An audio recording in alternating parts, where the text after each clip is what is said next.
So how did you find yourself in crime solving, law enforcement? Okay, so it started with Adam, and then I started carrying an attaché case. I was a weird kid. I watched 60 Minutes. I was always, You were a crime junkie is what you were. I was a crime junkie as a child. Yeah, it started early. You need children's crime junkie t-shirts. Listen, I'm right? I needed a whole series. Yeah. And so I was interning in homicide. And the fact that I even got the internship is... And this is at the prosecutor's office, right? Yeah, this was at the Maricopa County Attorney's Office. And it was interesting because I knew me getting the job was divine. I knew it was from somewhere else because I was stuck between, do I want to do divorce custody law or homicide, like a prosecutor? And I'm like, well, as a kid, I always wanted to put the bad guys away, but...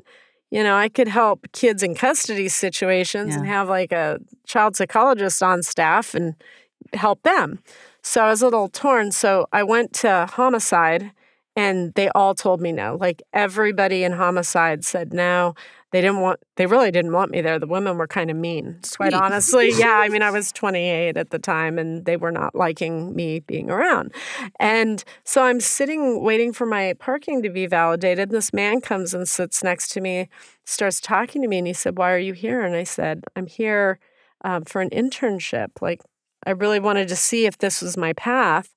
And he said, "Did they find a place for you?" And I said, "No, they told me you didn't need any." He's like, "Don't need any." He's like, "I need someone to organize my files and help put things together for court." He's like, "You can be my intern."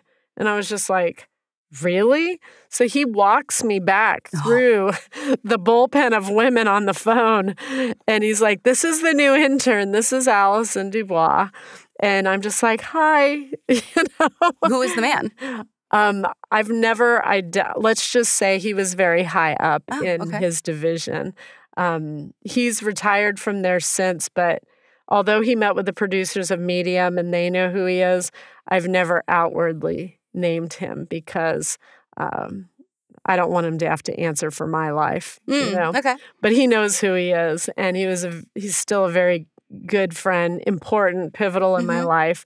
But Glenn Caron met him, and so when he made Manuel, his character Davalos, around this man and his persona. So that was pretty great. So anyways, it was my job to sort crime scene photos to go to court. And I was sorting the photos and I was noticing that I was seeing what was happening in flashes before the person was killed. And he was like, what's wrong? Because I guess I looked a little troubled. And I said, "I swear I'm seeing what happened moments before these people were killed." And he was like, "That's interesting." He said, "What are you doing?" And I said, "I feel like maybe I'm getting in the head of the perpetrator because I know what the motive is here." And he said, "Can you do that with a jury? Can you head tap jurors?"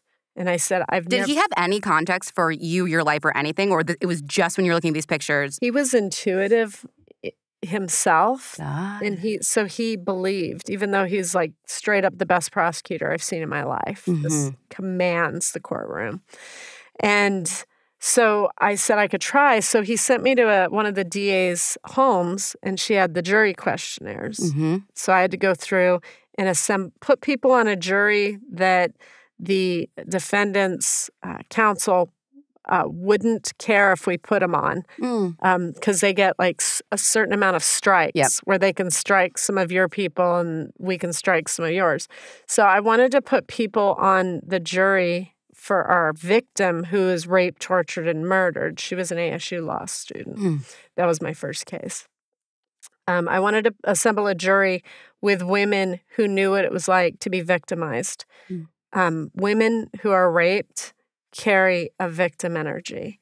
So as I'm looking at the names on the questionnaires, I could feel the ones who had been through something. I wanted them on my jury, even though they said they were against the death penalty, because I was pretty sure we could flip them as soon as they empathized with our victim and saw the gravity of it was animalistic what he did to this woman. And once they saw the level of carnage, I figured we could flip them. And it took 7 days. And when a jury's out for that long, you're normally going to get a hung jury or even a not guilty, because the one holdout gives in. And I was taking my kids to TGI Fridays on this particular day, and I looked at the TV, and it was him. It was the man I worked for. And he was doing a press conference announcing that we got our guilty verdict on this man. And that was my first case where they brought me in to do that. And he's like, I don't know how you did that, but can you do it again? And the woman, the female DA's house that he took me over to, she could not stand me in court. Like, she didn't think I should be there. Yeah. She's like, I assembled my own jury. He went with yours instead. Like, she was upset. And rightly so, because maybe I wouldn't have been as accurate. Right. And he gambled on me, and that's a big gamble. I get that. It's been so many years, I feel like I can talk about this now. Did she come around?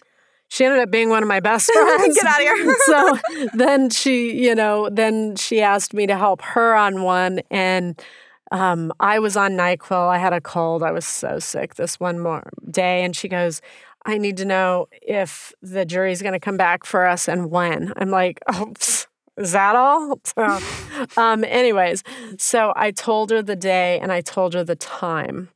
And so I went back to sleep on my NyQuil, and my phone rang, and she's like, okay. She's like, the jury's back with a verdict.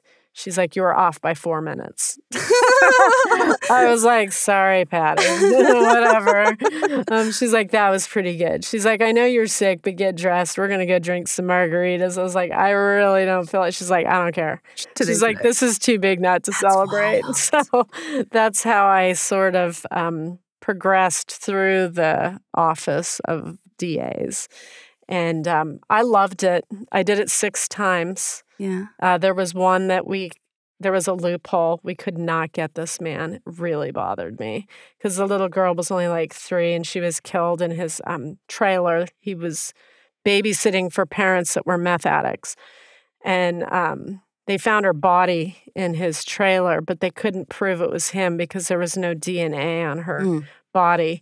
So she was in his trailer, though? Yes, in his trailer. And he said, I went to the store, I came back, she was dead. It still leaves doubt. And so they weren't going to be able to get him. And that just bothered me so much. Not just that happened to her, but that where were her parents, you know, and that there are a lot of parents out there like that on drugs that just aren't parenting their kids and protecting them. So I initiated the Amber Alert in the state of Arizona and served on the task force to design it in 2001, I believe.